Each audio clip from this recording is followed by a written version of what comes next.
Bu seçimde Diyarbakır'da ayrıca ayrı bir hava var. Çok uzun yıllardır iki partili bir yapı vardı Diyarbakır'da. Hüdapar'ın siyaset sahnesine çıkmasından sonra bu ikili yapı kırılmaya başladı.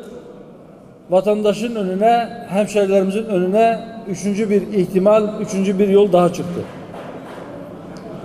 Kanaatim odur ki belki de daha önce ikili yapının kendisine fazla güvenmesinden dolayı birine kızarlarsa ötekine gideceğinizi düşündüklerinden dolayı belki hemşerilerimizin hassasiyetleri, onların düşünceleri çok fazla dikkate alınmadı.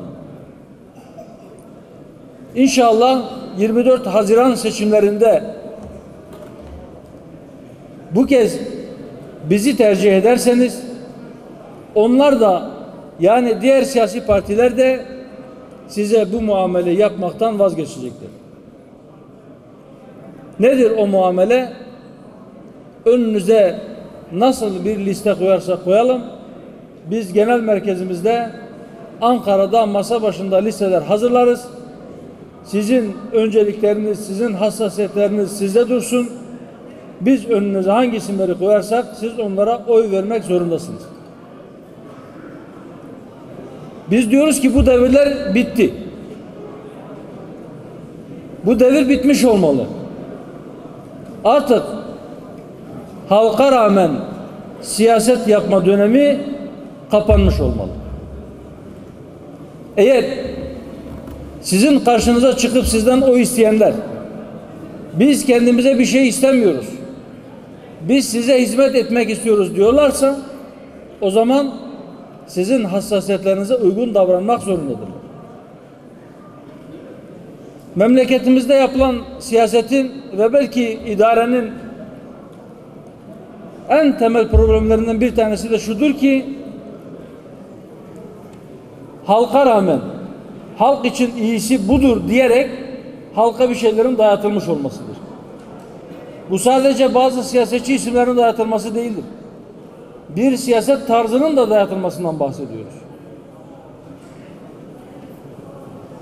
Eğer mecliste sandalye sahibi olanlar, eğer bu milleti temsil edeceğim diye meclise gidenler gerçekten bu milletin temsilcisi iseler, o zaman meclise gidenler milletin inancına, onun örfüne, onun tarihine, onun değerlerine aykırı işler yapamazlar.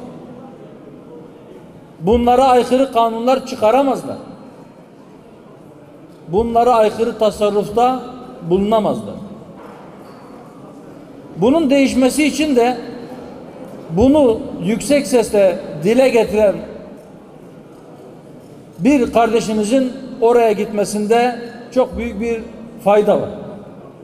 Allah'ın izniyle oraya gittiğimizde eğer bizi kendinize temsilci olarak görmek isterseniz, kendinizi temsil yetkisini bu kardeşinize layık görürseniz, oraya gittiğimizde inşallah gündeme getireceğimiz ve belki Türkiye'nin gündemine taşıyacağımız, bütün Türkiye'ye tartıştıracağımız meselelerden bir tanesi de bu olacaktır. Bir memleket düşünün, halkının %99'u Müslüman ama hala inançlarımıza aykırı kanunlar yapılabiliyor.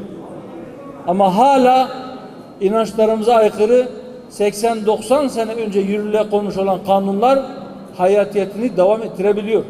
Değiştirilmeden yerinde durabiliyor. Değişimin bir yerden başlaması gerekir. Daha cesur adımların atılması gerekir. Bir de memlekette İslami bir muhalefet adına bir sesin yükselmesi gerekir. 5,5 yıldır bu ses Hüdapar'dır. Bunu dillendiriyoruz. Bunu söylüyoruz. Fakat sesimiz Diyarbakır'da kalıyor. Batman'da kalıyor veya Manisa'da kalıyor, Konya'da kalıyor, Aksaray'da kalıyor. Bu sesin Ankara'ya, yani sistemin idare edildiği merkeze taşınması ancak sizlerin desteğiyle mümkün olacaktır. Bu nedenle ben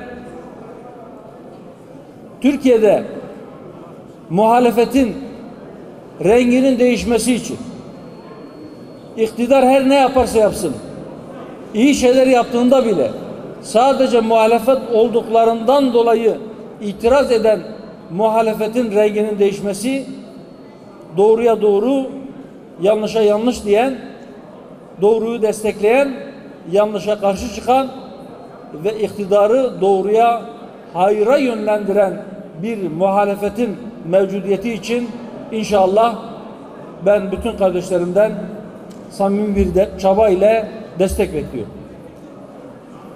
Rabbim lütfeder de bu desteğinize, eğer bu kardeşiniz oraya giderse, inşallah siyasetin ve muhalefetin Müslümancası nasıl yapılır bütün Türkiye'ye, hatta bütün dünyaya gösterme azmindeyiz. Rabbim çıktığımız bu yolda ayaklarımızı hak üzere sabit tutsun. Kalplerimizi dünya malına ve makamlarına meylettirmesin. Bizleri kardeşlerimizin teveccühüne layık olanlardan eylesin inşallah.